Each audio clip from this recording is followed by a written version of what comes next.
Hello welcome to communication कैसे हैं आप। सो देखिए, इस पर्टिकुलर वीडियो में बात करेंगे विस्कोसिटी के बारे में। Now viscosity is one of the property of liquids. जितने भी हमारे लिक्विड्स होते हैं उनमें विस्कोसिटी एक प्रॉपर्टी होती है।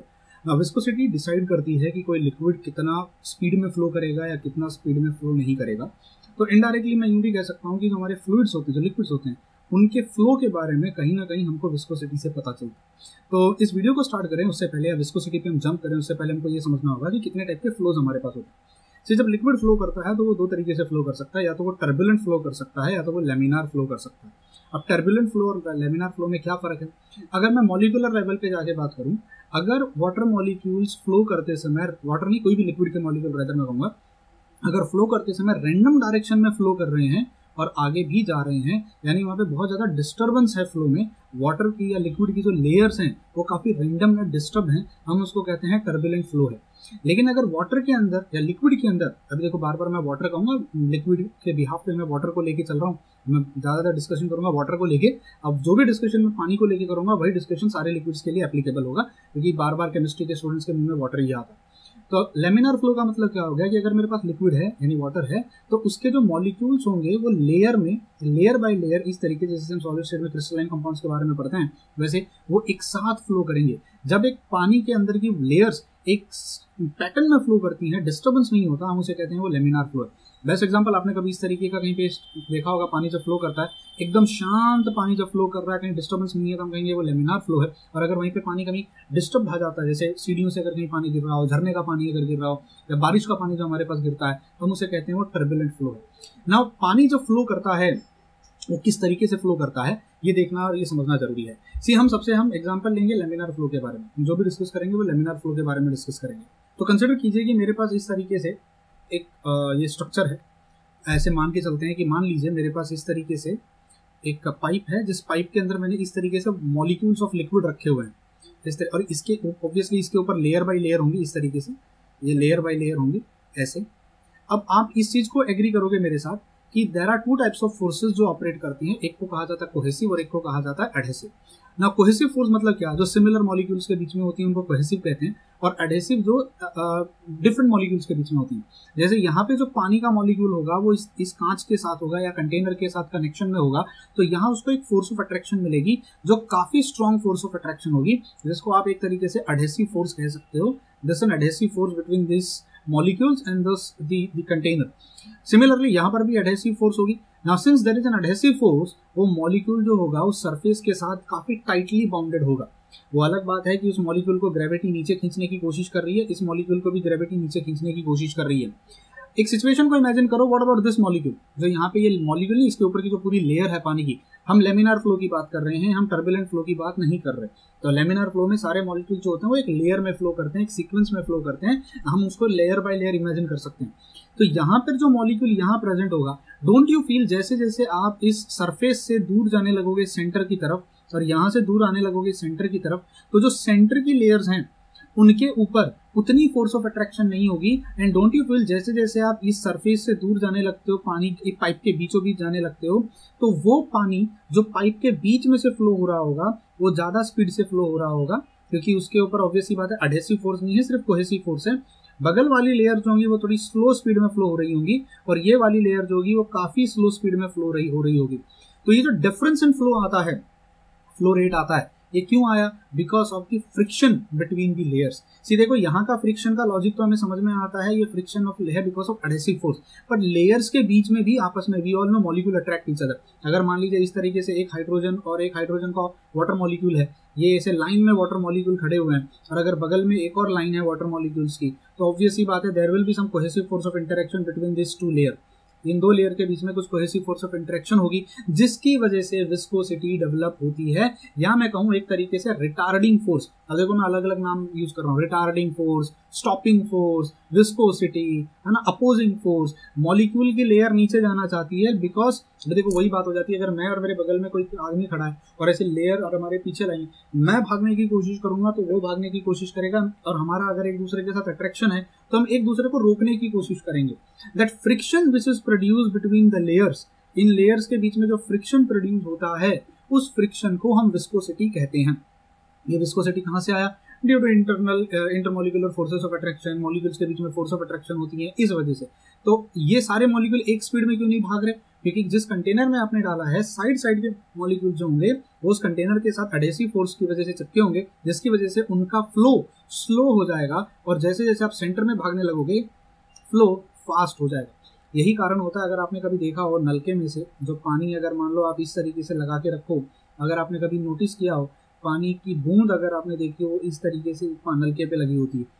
अगर ये मेरा टप नल है इस तरीके से, रीजन क्या है? देखिए जब पानी की बूंदें एक यहाँ होगी, एक यहाँ होगी, एक यहाँ होगी, एक यहाँ होगी, एक यहाँ होगी, 5 बूंदें मान लेते हैं। ये वाली बूंद थोड़ी फास्ट भागेगी, ये सबसे फास्ट भागेगी, ये थोड़ी स्लो भागेगी, ये बहुत स्लो भागेगी, ये बहुत स्लो भागेगी। थोड़ी देर के बाद अगर ये जब पानी की बूंदें यहाँ आ जाएंगी तो 1 2 3 4 5 ये वाली बूंद सबसे फास्ट आएगी, ये थोड़ी स्लो आएगी, ये थोड़ी स्लो आएगी, ये थोड़ी रगड़ रगड़ के आएगी, ये घिसक घिसक के आएगी, एंड फाइनली आप नोटिस करोगे कि इस तरीके का आपका लेयर फॉर्मेशन हो जाता है। अब ये जैसे ही बूंद यहाँ से नलके से टूट जाती है, ऑब्वियस सी बात है वो ड्रॉपलेट के एक फॉर्म में कन्वर्ट हो जाती है। That is because of surface tension, वो सरफेस टेंशन की वजह से होती है। अब जैसे ही वो प्रॉपर ड्रॉपलेट बनती है, ग्रेविटी उस पर एक्ट करती है, जैसे ही ग्रेविटी उस पर एक्ट करती है वो ये फॉर्म में ले लेती है। ये फॉर्म बनता है ड्यू टू ग्रेविटी। अगर ग्रेविटी नहीं होती तो पानी का प्रॉपर सर्कुलर स्फेरिकल शेप होता वाटर मॉलिक्यूल का, क्योंकि पानी ग्रेविटी उसको अट्रैक्ट करती है, फिर वो स्ट्रेच हो जाती है, वो इस तरीके से हो जाती है। पर पानी जब नल में वो बूंद लगी थी वो इस तरीके की होती थी। इसको आप एक तरीके से एक्सप्लेन कर सकते हो कि भाई लेमिनार फ्लो जब होता है तो जो सेंट्रल लेयर होती है वो सबसे फास्ट भागती है, बीच वाली लेयर सबसे फास्ट, और जैसे जैसे आप लेयर बाय लेयर दूर जाने लगते हो सरफेस की तरफ स्पीड स्लो हो जाती है। जैसे यहाँ एक एग्जांपल के तौर पे हम देखेंगे, कैन यू सी दिस? आपको यहाँ समझ में आ रहा होगा कैसे लेयर आई और उनके वेलोसिटी में डिफरेंस जनरेट होना शुरू हो गया। उम्मीद करता हूँ आपको ये लॉजिक समझ में आया होगा। अब जरा कुछ एक डेरिवेशन ले लेते हैं। मान लीजिए मेरे पास इस तरीके से एक लेयर है मॉलिक्यूल्स की और वो भागना चाहती है इस डायरेक्शन में, और यहाँ पर एक और लेयर है इस तरीके से मॉलिक्यूल्स की जो मान लेते हैं सरफेस पे ऐसे लगी हुई है। आप अगर इसको टिल्टेड मानना चाहो तो आप ऐसे ले सकते हो कि मान लीजिए ये एक लेयर है और आप इससे थोड़ा ऊपर जाओगे तो एक लेयर मान लीजिए यहाँ पर इस तरीके से प्रेजेंट है। ये लेयर नीचे जाना चाहती है। ऑब्वियसली एक तरीके से ऐसा लगेगा जैसे ये वाली लेयर स्टेशनरी हो गई है, क्योंकि वहाँ बहुत ज़्यादा उसको एडहेसिव फोर्स ऑफ अट्रैक्शन है। अब ये मॉलिक्यूल और इन मॉलिक्यूल के बीच में फोर्स ऑफ अट्रैक्शन है जिसको हम कोहेसिव फोर्स ऑफ अट्रैक्शन कहते हैं। अब ऐसा इमेजिन करके चलते हैं कि इन दोनों लेयर के बीच का जो डिस्टेंस है वो डिस्टेंस है r। इस लेयर की जो स्पीड है अगर वो v है, इस लेयर की स्पीड अगर v है, अच्छा मान लीजिए अगर ऐसे और लेयर होती तो आप मेरे से एग्री करोगे कि जैसे जैसे आप लेयर बाय लेयर ऊपर चलने लगते हो वेलोसिटी इंक्रीज होने लगती है। एग्री करते हो? जब वेलोसिटी में डिफरेंस आने लगता है, जैसे यहाँ कुछ वेलोसिटी, थोड़ा और ऊपर चले जाओ, मान लीजिए अगर एक और लेयर होती तो इसकी वेलोसिटी कुछ और होती। जब वेलोसिटी में डिफरेंस आने लगता है तब हम कहते हैं वहाँ वेलोसिटी ग्रेडियंट है। एक वर्ड मैं यहाँ यूज करना चाहूंगा जिसको कहा जाता है वेलोसिटी ग्रेडियंट। ग्रेडियंट का मतलब आप ऐसे समझ लो डिफरेंस, जैसे टेम्परेचर ग्रेडियंट। मैं यहाँ खड़ा हूँ 40 डिग्री है, थोड़ा दूर गया टेम्परेचर कम, थोड़ा दूर गया टेम्परेचर कम। जब लेंथ के साथ कोई चीज बदलती है या डिस्टेंस के साथ जब किसी चीज में बदलाव आता है तब हम कहते हैं वहां पे ग्रेडियंट आया हुआ है। तो ऑब्वियस सी बात है, मान लीजिए अगर मैं इस लेयर और इस लेयर को कंपेयर करूं, ये वाली लेयर सबसे फास्ट भागेगी, ये वाली लेयर थोड़ी स्लो भागेगी, ये वाली लेयर बहुत स्लो भागेगी और ये वाली लेयर काफी स्लो भागेगी। क्यों? क्योंकि इस लेयर ने इसको पकड़ा है, इसने इसको पकड़ा है, इसने इसको पकड़ा हुआ है। अब ये लेयर सबसे स्लो क्यों भाग रही है? क्योंकि वो कोहेसिव फोर्स ऑफ अट्रैक्शन की वजह से ऑलमोस्ट स्टेशनरी हो चुकी है। अब अगर इस लेयर को भागना है, मान लीजिए हम इस वाली लेयर और इस वाली लेयर के बीच में बात करते हैं, दोनों के बीच का जो डिस्टेंस है वो डिस्टेंस मान के चलते हैं r है। इस वाली लेयर की वेलोसिटी अगर मान लीजिए v है तो ये वाली लेयर की वेलोसिटी कितनी होगी? ऑब्वियसली v प्लस समथिंग होगी। v प्लस कितना? तो इसको समझने के लिए हमारे पास एक वर्ड आता है जिसको हम यहाँ पे फिलहाल तो स्मॉल v रख रहे हैं। ये स्मॉल v का मतलब होता है distance multiplied by velocity gradient. Now what do you mean by distance multiplied by velocity gradient? देखो, मुझे पता है जैसे जैसे मैं ऊपर जाने लगूंगा, जैसे जैसे मैं यहाँ से ऊपर की तरफ बढ़ने लगूंगा, वैसे वैसे मेरी वेलोसिटी में डिफरेंस आएगा। मान लेते हैं यहाँ से वहां जाने पर डिफरेंस इन वेलोसिटी, यहाँ से वहां जाने पर जो डिफरेंस इन वेलोसिटी आया है उसको डिवाइड बाय लेंथ कर दो तो मुझे पता चलेगा पर यूनिट लेंथ कितने से वेलोसिटी चेंज हो रही है। पर यूनिट लेंथ मतलब 1-1 सेंटीमीटर अगर मैं ऊपर बढ़ रहा हूं तो कितनी से वेलोसिटी चेंज हो रही है, अगर मुझे ये पता चल जाए उसको कहा जाता है वेलोसिटी ग्रेडियंट। क्या कहा जाता है? Velocity gradient. How do you find out velocity gradient? देखो भाई, वेलोसिटी ग्रेडियंट को फाइंड आउट करना बड़ा सिंपल सा होता है। वेलोसिटी ग्रेडियंट को निकालने के लिए difference in velocity divided bye पर unit length, difference in velocity divided bye पर यूनिट लेंथ, ये फॉर्मूला होता है वेलोसिटी ग्रेडियंट का। वेलोसिटी ग्रेडियंट का जैसे एग्जांपल के तौर पे अगर आप ऐसे मान के चलते हो कि ये एक्सेस पे आपकी वेलोसिटी है और ये जो r जहाँ पे आपने लिखा है, ये वाली जो एक्सेस आप ले रहे हो, जैसे ये r, इसको अगर मान लीजिए मैं z एक्सेस लेके चलता हूँ, this is your z axis, और ये वाली एक्सेस को मान लीजिए मैं y एक्सेस लेके चलता हूँ, तो मैं क्या कहूँगा? ये y एक्सेस है। अगर मुझे वेलोसिटी ग्रेडियंट निकालना हो तो चेंज इन वेलोसिटी पर unit change in z axis, इसको हम वेलोसिटी ग्रेडियंट कहते हैं। कि z एक्सेस पर जब मैं एक यूनिट आगे बढ़ता हूँ, यहाँ से यहाँ जाऊंगा, यहाँ से यहाँ जाऊंगा, यहाँ से यहाँ जाऊंगा, यहाँ से यहाँ, यहाँ से यहाँ, यहाँ से यहाँ, तो कितना वेलोसिटी में चेंज आता है? क्या कहूंगा मैं? फिर से रिपीट करना, वेलोसिटी ग्रेडियंट का मतलब होता है यहाँ से यहाँ, यानी 1 सेंटीमीटर का डिस्टेंस या 1 मीटर का डिस्टेंस जब मैं कवर करता हूँ तो कितना वेलोसिटी में चेंज आता है, और वो कांस्टेंट रहना चाहिए। यहाँ से यहाँ जाने पर भी उतना ही बढ़ना चाहिए। यहाँ से यहाँ कैसे पता करोगे वेलोसिटी ग्रेडियंट? बड़ा आसान है। यहाँ कितनी वेलोसिटी है, यहाँ कितनी वेलोसिटी है, अगर ये पता चल जाए, दोनों के बीच का डिफरेंस निकालूंगा, यानी मैं डेल्टा भी निकालूंगा, डिवाइडेड बाय यहाँ से यहाँ का कितना डिस्टेंस है, डिवाइडेड बाय dz कर दूंगा। dz का मतलब समझ रहे हो? अगर ये z1 है, अगर ये z2 है डिस्टेंस, अगर यहाँ पे वेलोसिटी v1 है और यहाँ पे वेलोसिटी, ऐसे मानते हैं यहाँ पे डिस्टेंस z2 है और यहाँ पे वेलोसिटी v2 है, तो वेलोसिटी ग्रेडियंट को कैसे निकालोगे? आप निकालोगे v2 minus v1 upon z2 minus z1, this will be the velocity gradient. और इसको रिप्रेजेंट कैसे करोगे? dv divided by dz। z is an axis, आप उस एक्सेस की बात कर रहे हो। अब what is dz? Basically what is dz? z2 minus z1 का मतलब क्या हो गया? इस लेयर और इस लेयर के बीच में डिस्टेंस कितना है, और इस लेयर और इस लेयर के बीच में वेलोसिटी में डिफरेंस कितना है। तो इसको रिप्रेजेंट करने का एक और तरीका हो सकता है difference in velocity divided bye पर unit length, difference in velocity divided bye पर यूनिट लेंथ। आई होप ये लॉजिक समझ में आया कि यहाँ से लेके यहाँ तक का लेंथ कितना है और यहाँ के बीच में वेलोसिटी में डिफरेंस कितना है। इस लेयर और इस लेयर की मैं बात कर रहा हूँ। अब अगर ये लेयर हो जाती तो लेंथ अलग हो जाती, ये लेयर हो जाती। तो आई होप आपको लॉजिक, इसीलिए हमने वेलोसिटी ग्रेडियंट लेके चलते हैं। आई होप वेलोसिटी ग्रेडियंट आपको समझ में आया, वेलोसिटी ग्रेडियंट क्या होता है। अब अगली, तो मुझे एक चीज पता चल गई कि अगर मान लीजिए मेरे पास एक लेयर स्टेशनरी है, इस तरीके से मेरे पास एक लेयर स्टेशनरी है, और अगर एक लेयर मेरे पास यहाँ प्रेजेंट है और वो मूव कर रही है एक वेलोसिटी के साथ, ये मूव कर रही है एक वेलोसिटी v के साथ, ऑब्वियसली इसकी वेलोसिटी v प्लस कुछ तो होगी, मैं स्मॉल v लिख के रखता हूँ, v प्लस स्मॉल v मैं लिख के रखता हूँ। तो मुझे बताइए, अगर मैं चाहता हूँ कि मेरी ये वेलोसिटी, ये लेयर प्रॉपर फोर्स के साथ मूव होती रहे, क्योंकि मुझे पता है ये वाली लेयर उस लेयर को पकड़ के रखने की कोशिश करेगी, ये वाली लेयर उस फोर्स को पकड़ के रखने की कोशिश करेगी, जिसको हम कहेंगे एक तरीके से फ्रिक्शन आ रहा है। क्या आ रहा है? फ्रिक्शन आ रहा है। लॉजिक समझ में आया? या जिसको हम एक तरीके से कहते हैं विस्कोसिटी आ गई है। क्या कहेंगे उसको? विस्कोसिटी आ गई है। अगर आप चाहते हो कि आपकी ये लेयर इस लेयर के हिसाब से कांस्टेंट उसी स्पीड में चलती रहे, इनके बीच का जो वेलोसिटी में डिफरेंस है, जो डेल्टा वी में डिफरेंस है, वो मेंटेन रहे, तो आपको नहीं लगता आपको एक एक्सटर्नल फोर्स लगानी पड़ेगी इस लेयर के ऊपर, जो एक्सटर्नल फोर्स उतनी होनी चाहिए जितना इसको लोग रोकने की कोशिश कर रहे हैं ताकि वो न्यूट्रलाइज हो जाए। आई होप आपको ये लॉजिक समझ में आए। हम एक्सटर्नली इतनी फोर्स लगाएंगे कि इन दोनों लेयर के बीच का जो वेलोसिटी ग्रेडियंट है उसको मेंटेन कर सकें। नहीं तो अगर मैं वो फोर्स नहीं लगाऊंगा तो ये लेयर उस लेयर को रोक लेगी। अगर मैं चाहता हूं कि इस लेयर और इस लेयर के बीच में, यानी यहाँ से जो लेयर फ्लो कर रही है और यहाँ से जो लेयर फ्लो कर रही है, उसका बीच का वेलोसिटी ग्रेडियंट मेंटेन रहे, तो मुझे एक एक्सटर्नल फोर्स लगानी पड़ेगी। और वो फोर्स किस पे डिपेंड करेगी? वो फोर्स डायरेक्टली प्रोपोर्शनल होगी कि कितना वेलोसिटी में ग्रेडियंट डिफरेंस है, will be directly proportional to velocity gradient, यानी कितना डिफरेंस है वेलोसिटी में इन दोनों के बीच में, and it will be directly proportional to area of layer.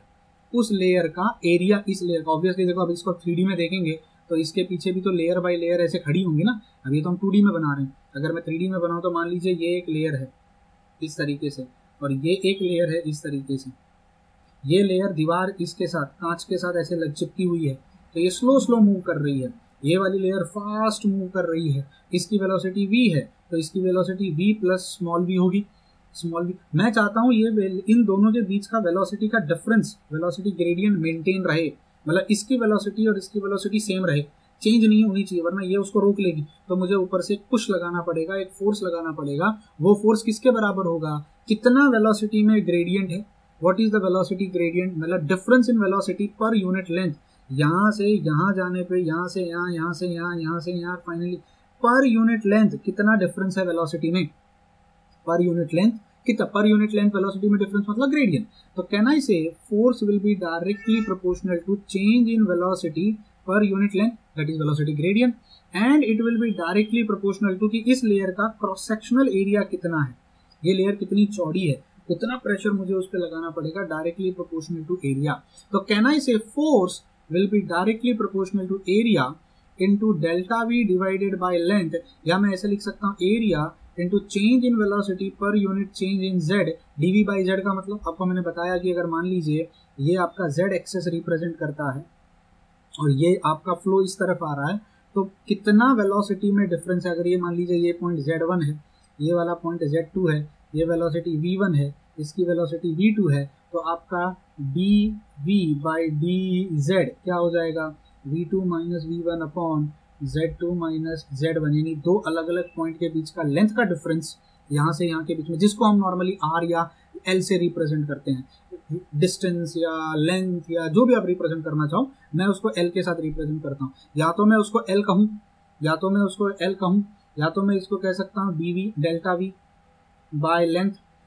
I hope आपको लॉजिक समझ में आया, यानी इसकी वेलोसिटी और इसकी वेलोसिटी के बीच का फर्क डिवाइडेड बाय टोटल लेंथ कितना है, उससे मुझे पता चलेगा पर यूनिट लेंथ में कितना डिफरेंस इन वेलोसिटी आ रहा है।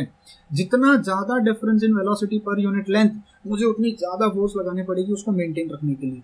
जितना भाई जितना, अगर ये लेयर 5 की स्पीड से भाग रही है, ये वाली लेयर 50 की स्पीड से भाग रही है, मैं चाहता हूँ ये स्पीड मेंटेन रहे, तो 50 वाली में मुझे ज्यादा फोर्स लगानी पड़ेगी।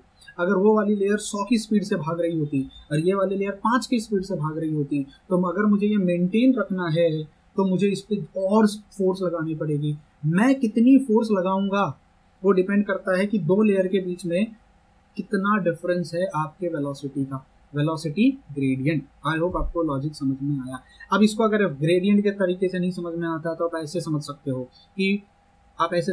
हो कि force will be directly proportional to velocity. इस लेयर का वेलोसिटी कितना है, जितना ज्यादा इसका velocity with respect to this one, मुझे उतनी ज्यादा फोर्स लगानी पड़ेगी उसको मेंटेन रखने के लिए।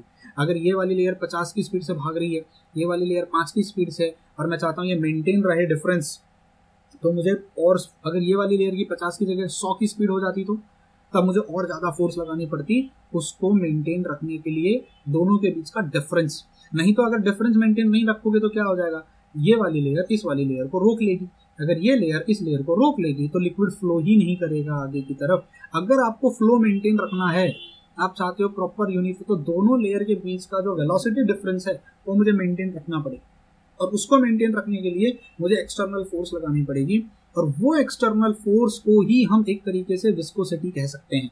क्योंकि वो मैं कितनी फोर्स लगाऊंगा वो डिपेंड करती है कि कितना रिटार्डेशन है, कितना रोका हुआ है। जितना ज्यादा ये मॉलिक्यूल के लेयर को रोकेगा उतनी मुझे ज्यादा फोर्स लगानी पड़ेगी। मुझे कितनी फोर्स लगानी पड़ेगी वो डिपेंड करता है उसका एरिया कितना है, प्लस उसकी वेलोसिटी कितनी है, प्लस वो उससे कितना दूर है।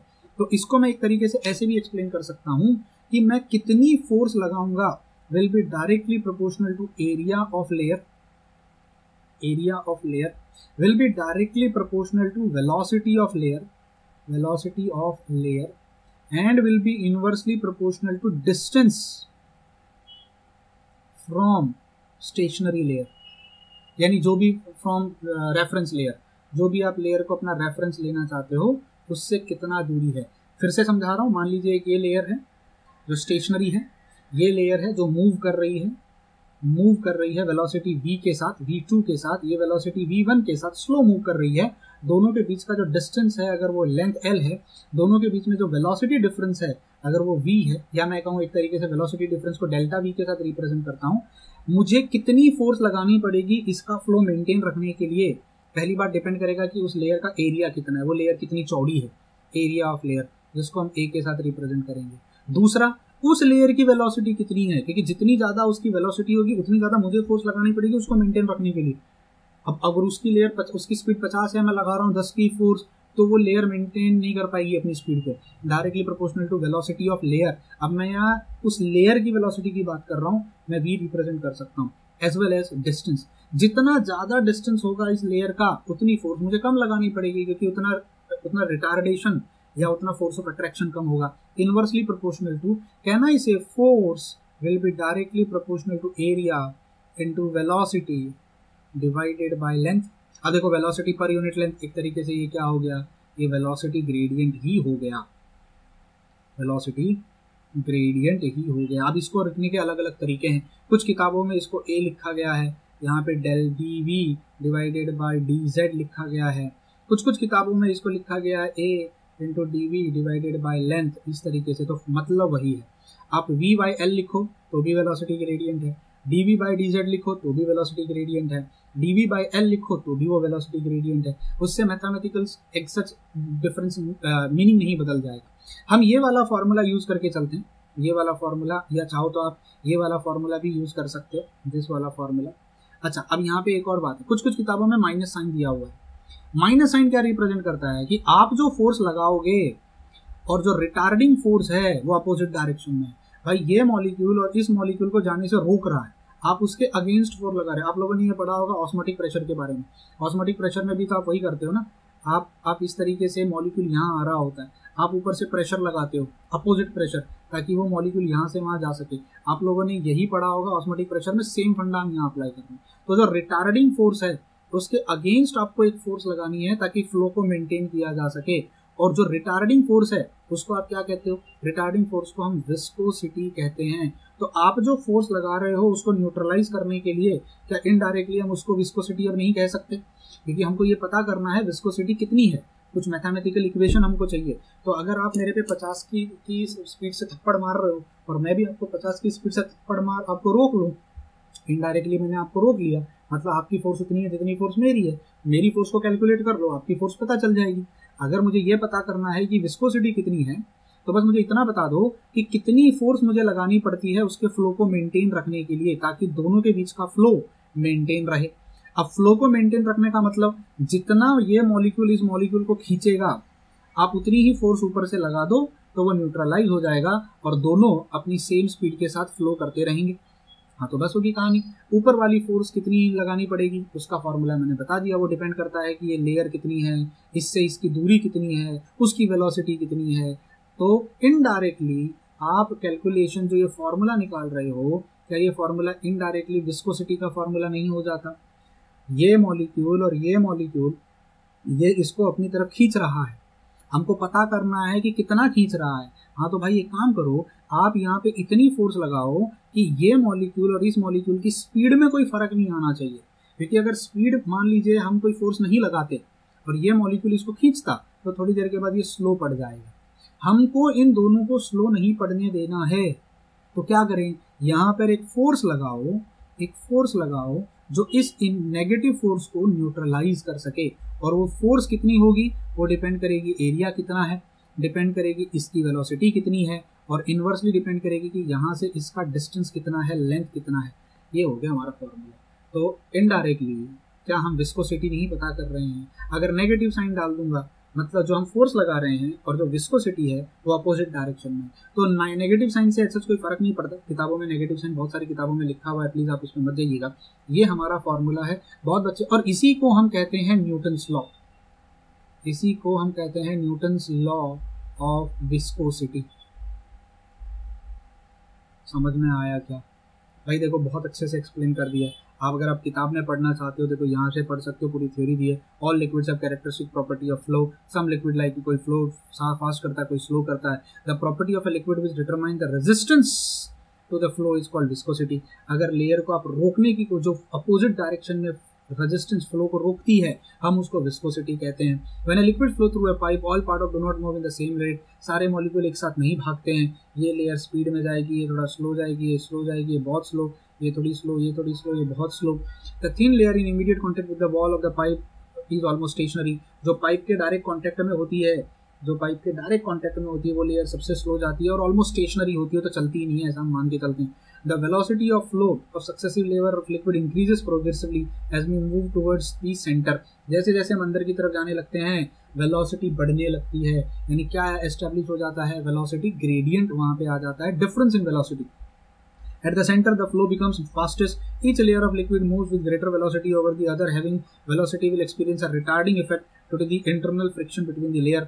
जो लेयर फास्ट मूव करने की कोशिश कर रही है वो इस लेयर की वजह से एक इंटरनल रिटार्डेशन महसूस करेगी। जो ये लेयर है वो स्पीड में जाने की कोशिश करेगी, तो ये लेयर उसको रोकने की कोशिश करेगी, नेगेटिव फोर्स लगाएगी। अगर हमें उस फोर्स को मेंटेन रखना है, हम उस वेलोसिटी को मेंटेन रखना चाहते हैं, तो हमें ऊपर से कंटिन्यूसली एक फोर्स लगाती रहनी पड़ेगी जिससे कि वो मेंटेन रहे।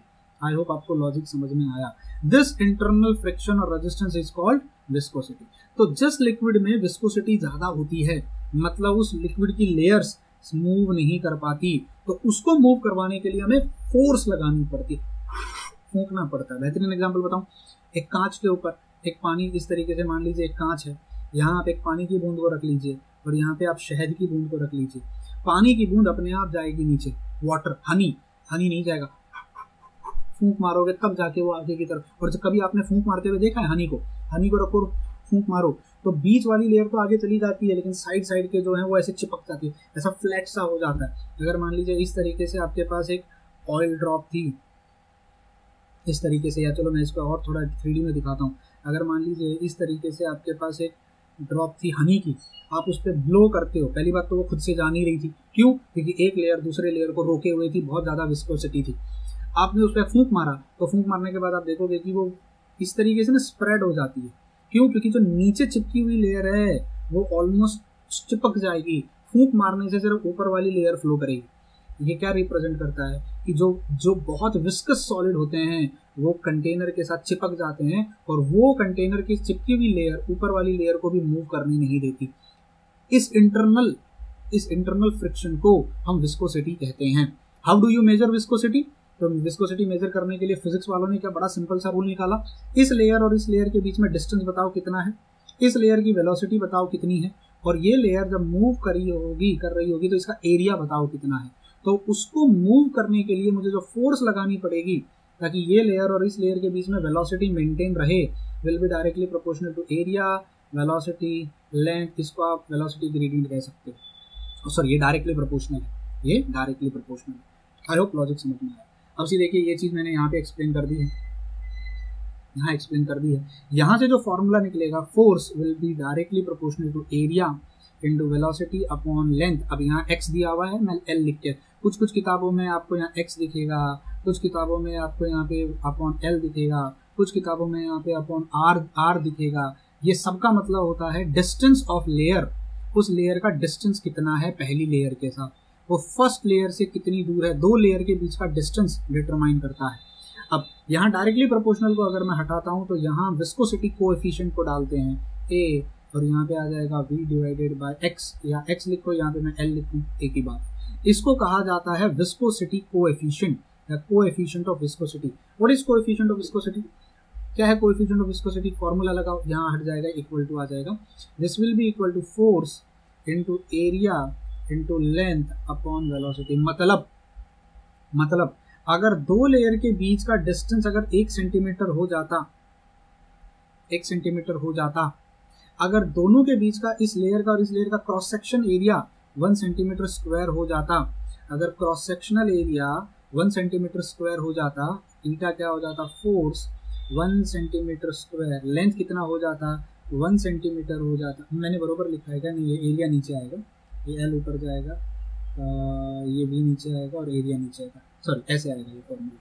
तो या लेंथ अगर 1 सेंटीमीटर हो जाती, वेलोसिटी अगर 1 सेंटीमीटर पर सेकंड हो जाती, और अगर मान लीजिए एरिया अगर 1 सेंटीमीटर स्क्वायर हो जाता, मतलब ये लेयर और ये लेयर के बीच का डिस्टेंस अगर 1 सेंटीमीटर होता, हम सेंटीमीटर में बात कर रहे हैं।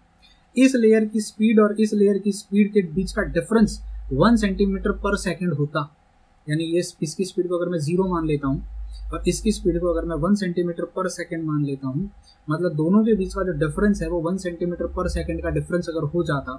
अच्छा, इस लेयर का क्रॉस सेक्शनल एरिया मतलब वो लेयर की चौड़ाई जो होती है, अगर वो 1 सेंटीमीटर स्क्वायर हो जाती तो मुझे जो फोर्स लगानी पड़ती इसको मेंटेन रखने के लिए, इस 1 सेंटीमीटर पर सेकेंड के डिस्टेंस स्पीड को मेंटेन रखने के लिए, उसको हम ईटा कहते। तो मेरा ईटा फोर्स के बराबर हो जाता। समझने की कोशिश करना, ईटा का मतलब क्या होता है। एक लेयर ऐसी है, जैसे मैं पीछे दिखाता हूँ इसको, यहां बताता हूं। अगर ये लेयर ए है, ये लेयर ए है, ये वाली लेयर बी है, ये स्टेशनरी लेयर है, मतलब कांच के ऊपर है, ऐसे इमेजिन कर लो, ये कांच के ऊपर है ऐसे। इन दोनों के बीच का डिस्टेंस अगर 1 सेंटीमीटर होता, ये कांच के ऊपर है, और इसका एरिया अगर 1 सेंटीमीटर स्क्वायर होता, तो मुझे यहाँ कितनी फोर्स लगानी पड़ेगी, ताकि इन दोनों के बीच में वेलोसिटी डिफरेंस, इसकी वेलोसिटी हम 0 सेंटीमीटर पर सेकेंड मान लेते हैं रुकी हुई है, और इसकी वेलोसिटी मान लेते हैं 1 सेंटीमीटर पर सेकेंड मान लेते हैं, 1 सेकेंड में 1 सेंटीमीटर नीचे खिसकेगी। तो उतनी वेलोसिटी को मेंटेन करने के लिए मुझे कितनी फोर्स लगानी पड़ेगी, उसको हम ईटा कहते हैं। 1 सेंटीमीटर का डिस्टेंस, 1 सेंटीमीटर का क्रॉस सेक्शनल एरिया अगर इस लेयर का होता, क्रॉस सेक्शनल एरिया या एरिया ऑफ दिस लेयर, और वो अगर इसके मुकाबले 1 सेंटीमीटर ज्यादा स्पीड में जा रही होती, अगर ये 0 है तो ये 1 सेंटीमीटर होती, अगर इसकी स्पीड अगर 5 सेंटीमीटर पर सेकेंड है तो इसकी अगर 6 सेंटीमीटर पर सेकेंड रखनी है, 1 सेंटीमीटर पर सेकेंड ज्यादा रखनी है, तो कितनी फोर्स लगानी पड़ेगी, उसको हम ईटा कहते हैं। That is called as viscosity coefficient या coefficient of viscosity. I hope आपको ये लॉजिक समझ में आया। रिवाइंड करके बाद में आप अपना नोट्स बना सकते हो, मुझे पॉज करके, अगर आपको सुनने में इंटरेस्ट होगा इसका विस्कोसिटी ऑफ कोएफिशिएंट का मीनिंग क्या होता है। अब देखो यहाँ पे इन्होंने दिया है the force per unit area needed, per unit area में जो force needed to maintain unit difference of velocity between 2 consecutive parallel layer of liquid which are 1 centimetre apart. मतलब 2 ऐसी लेयर्स जो 1 सेंटीमीटर दूर हैं, जिनका क्रॉस सेक्शनल एरिया 1 सेंटीमीटर है, और उसका वेलोसिटी डिफरेंस अगर मुझे 1 सेंटीमीटर मेंटेन करना है तो कितनी फोर्स लगानी पड़ेगी, हम उसको कहते हैं विस्कोसिटी कोएफिशिएंट। आई होप ये फॉर्मूला याद रहेगा। तो सबसे इंपॉर्टेंट फॉर्मूला यहाँ पर जो मुझे लगता है वो है ये, इसको याद रख लो प्लीज कहीं पे। अब ये देखो, आप अगर पूरी शर्मा पठानिया को पढ़ते हो तो पूरी शर्मा पठानिया में आपको ये सारी चीज़ें मिल जाएंगी। यहाँ पे इन्होंने एक्सप्लेन किया हुआ है, देखो एंटायर एक्सप्लेनेशन यहाँ पे दिया हुआ है। जो चीज़ मैं आपको बता चुका हूँ वही चीज़ इन्होंने दी। देखो एक लेयर ए, एक लेयर बी, इसका वेलोसिटी अगर v है तो इसका velocity v plus difference in velocity multiplied by distance, है ना, वही बात हो गई है। तो यहाँ पे देखो इन्होंने फॉर्मूला निकाला हुआ है, ये फॉर्मूला निकाला है that force will be equal to a या directly proportional to a difference in velocity divided by dz। dz मतलब ये जो डिस्टेंस है 2 लेयर के बीच में वो z एक्सेस पे है। तो अगर ये पॉइंट z1 है तो ये पॉइंट z2 है। अब इसको आप एक तरीके से लेंथ ले सकते हो, ठीक है। तो इसको आप ऐसे भी लिख सकते हो, area into velocity upon layer. आई होप आपको लॉजिक समझ में आया होगा। अब यहाँ पे इन्होंने ये पूरा स्टेटमेंट दिया हुआ है, आप आराम से बैठ के पढ़ाई करो, आराम से देखो, इसको रीड करो। मैं रीड नहीं करना चाहता इस चीज़ को, ठीक है। यहाँ पे ईटा का मतलब क्या होता है, कोएफिशिएंट ऑफ विस्कोसिटी। अब देखो कोएफिशिएंट ऑफ विस्कोसिटी क्या बताता है, 2 लेयर है, 1 सेंटीमीटर की दूरी है, इस लेयर का 1 सेंटीमीटर का क्रॉस सेक्शन है, इस लेयर के मुकाबले इसका स्पीड 1 सेंटीमीटर ज़्यादा होना चाहिए। तो वो मेंटेन रखने के लिए मुझे कितनी फोर्स लगानी पड़ती है, उसको हम क्या कहते हैं, कोएफिशिएंट ऑफ विस्कोसिटी। अगर कोएफिशिएंट ऑफ विस्कोसिटी ज़्यादा है, मतलब मुझे बहुत ज़्यादा ताकत लगानी पड़ रही है सिर्फ 1 सेंटीमीटर की डिस्टेंस को मेंटेन रखने के लिए, मतलब रिटार्डिंग फोर्स बहुत ज़्यादा है। भाई अगर 2 लोगों के बीच में ये इंसान खड़ा हुआ है, ये इंसान मूव कर रहा है, या चलो ये 5 सेंटीमीटर की स्पीड से है, ये 2 लेयर खड़ी हुई हैं, ये दोनों ने एक दूसरे को पकड़ के रखा हुआ है। मैं चाहता हूँ ये वाली लेयर 1 सेंटीमीटर स्पीड से बढ़े, ये 5 की स्पीड से चले तो ये 6 की स्पीड से चले, ये 5 की स्पीड से चले तो ये 6 की स्पीड से चले। दोनों के बीच का डिस्टेंस कितना है, 1 सेंटीमीटर। इसका क्रॉस सेक्शन एरिया कितना है, 1 सेंटीमीटर। ये दोनों के बीच का डिस्टेंस 1 सेंटीमीटर। अगर मुझे सिर्फ 1 सेंटीमीटर का डिस्टेंस स्पीड में डिफरेंस लाने के लिए 1000 न्यूटन की फोर्स लगानी पड़ रही है, इसका सीधा सा मतलब है कि फोर्स ऑफ अट्रैक्शन बहुत ज्यादा है, मूव नहीं करने दे रहा है। तो क्या इनडायरेक्टली विस्कोसिटी कोएफिशिएंट मुझे विस्कोसिटी के बारे में नहीं बताता है? क्या इनडायरेक्टली वो मुझे ये नहीं बताता है कि कितना ज्यादा फोर्स ऑफ अट्रैक्शन है?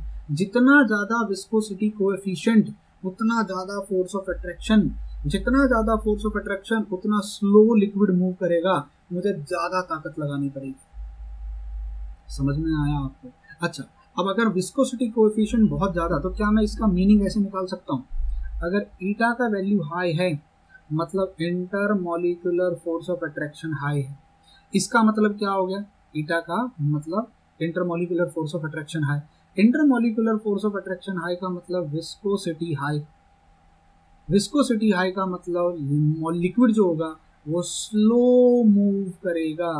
स्लो मूव करेगा मतलब फ्लूइडिटी कम, फ्लो कम करेगा, क्योंकि दोनों के बीच में फोर्स ऑफ अट्रैक्शन ज्यादा है। आप अगर चाहते हो कि 1 सेंटीमीटर का डिफरेंस आ जाए दोनों लेयर के बीच में, तो बहुत ताकत लगानी पड़ रही है, मतलब फ्लूइडिटी कम। तो कहना इसे ईटा मतलब एक तरीके से रिस्ट्रिक्शन, और ईटा का अपोजिट मतलब जैसे कंडक्टेंस रेजिस्टेंस। रेजिस्टेंस मतलब opposition to the flow, conductance मतलब कितने आसानी से फ्लो कर रहा है। सिमिलरली ईटा मतलब अपोजिशन टू द फ्लो, और फ्लूइडिटी मतलब कितने आसानी से वो फ्लो कर रहा है। तो कहना इसे एक तरीके से कि ईटा का इनवर्स, ईटा का अपोजिट क्या होता है? फ्लूइडिटी होता है। पहली बात, मैं उम्मीद करता हूं अब तक जितना मैंने डिस्कस किया उससे आपको ये समझ में आया होगा कि ये फॉर्मूला कैसे आया, ये फॉर्मूला क्यों आया। Force directly proportional to area, directly proportional to velocity, inversely proportional to length. अगर इस लेयर के बीच में और इस लेयर के बीच में मुझे एक स्पीड मेंटेन रखनी है, तो कितनी फोर्स मुझे लगानी पड़ेगी ताकि इसके बीच में और इसके बीच में जो वेलोसिटी ग्रेडियंट है, ये देखो यहाँ, ये जो वेलोसिटी ग्रेडियंट है ये मेंटेन रहे। ये इसको खींच रहा है, तो मुझे ऊपर से ताकत लगानी पड़ेगी ताकि दोनों के बीच का वेलोसिटी कम नहीं होना चाहिए। इनडायरेक्टली मैं क्या कर रहा हूँ? विस्कोसिटी के अपोजिट की फोर्स लगा रहा हूँ, तो ये फोर्स इनडायरेक्टली विस्कोसिटी बताएगी। ये फॉर्मूला याद रखना, A eta into A into V by L, ये न्यूटन्स फॉर्मूला है, ये न्यूटन्स लॉ। अब देखिए, जो लिक्विड इस फॉर्मूले को फॉलो करते हैं, जो लिक्विड इस फॉर्मूले को फॉलो करते हैं और इस तरीके से फ्लो करते हैं, हम उनको न्यूटोनियन फ्लूइड्स कहते हैं। क्या कहते हैं हम उनको?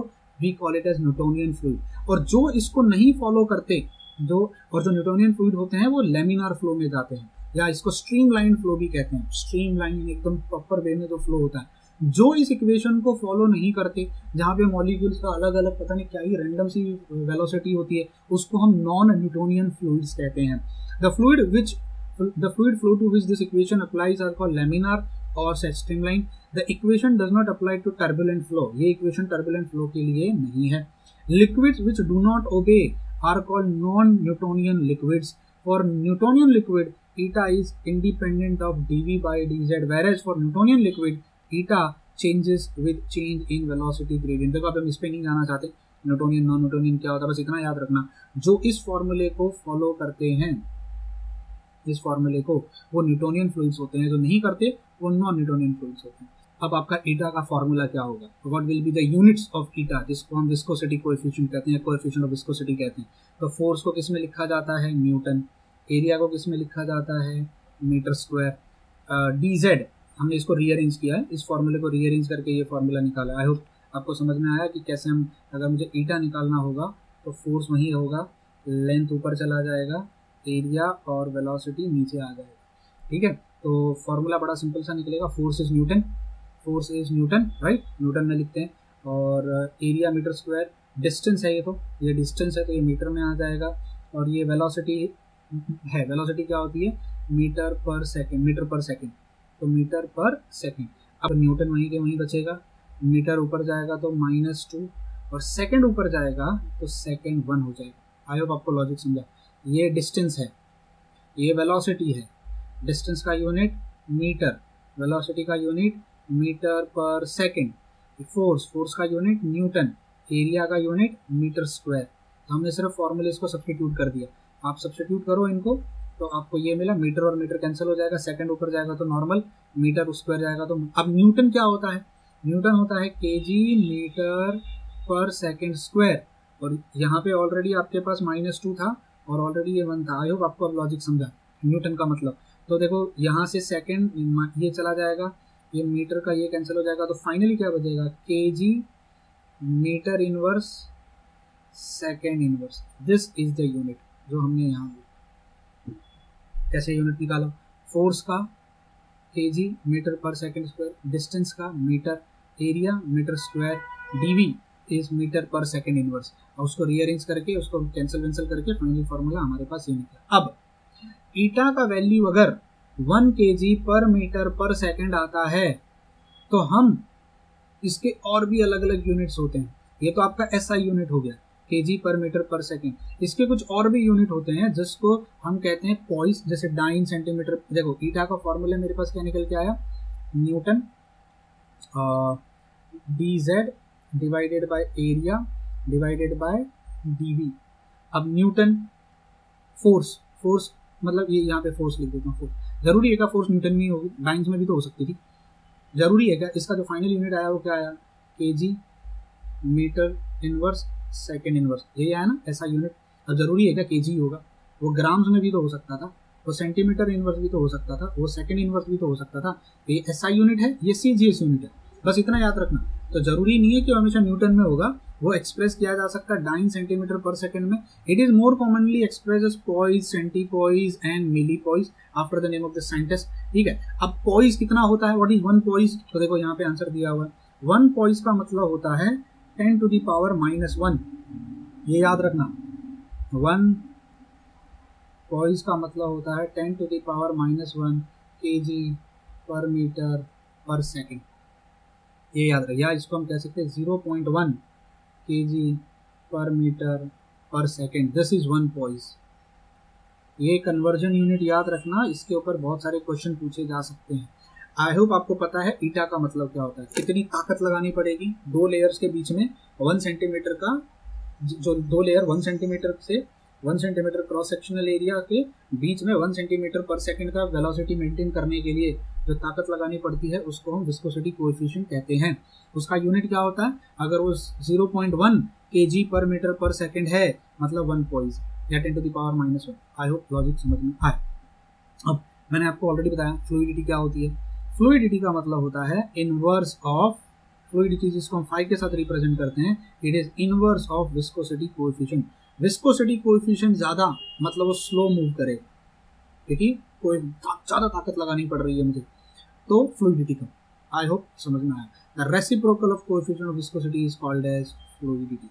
उम्मीद करता हूं इस वीडियो से विस्कोसिटी क्या होती है ये समझा, विस्कोसिटी को कैसे मेजर करते हैं ये समझ में आया, न्यूटन्स लॉ क्या होता है, न्यूटन्स लॉ ऑफ विस्कोसिटी क्या होता है ये आपको समझ में आया, और कैसे हम इमेजिन कर सकते हैं कि कहाँ से हमने फोर्स का फॉर्मूला निकाल के उसको विस्कोसिटी के साथ कंपेयर किया, क्यों किया, लेमिनार फ्लो क्या होता है, कैसे फ्लो करता है।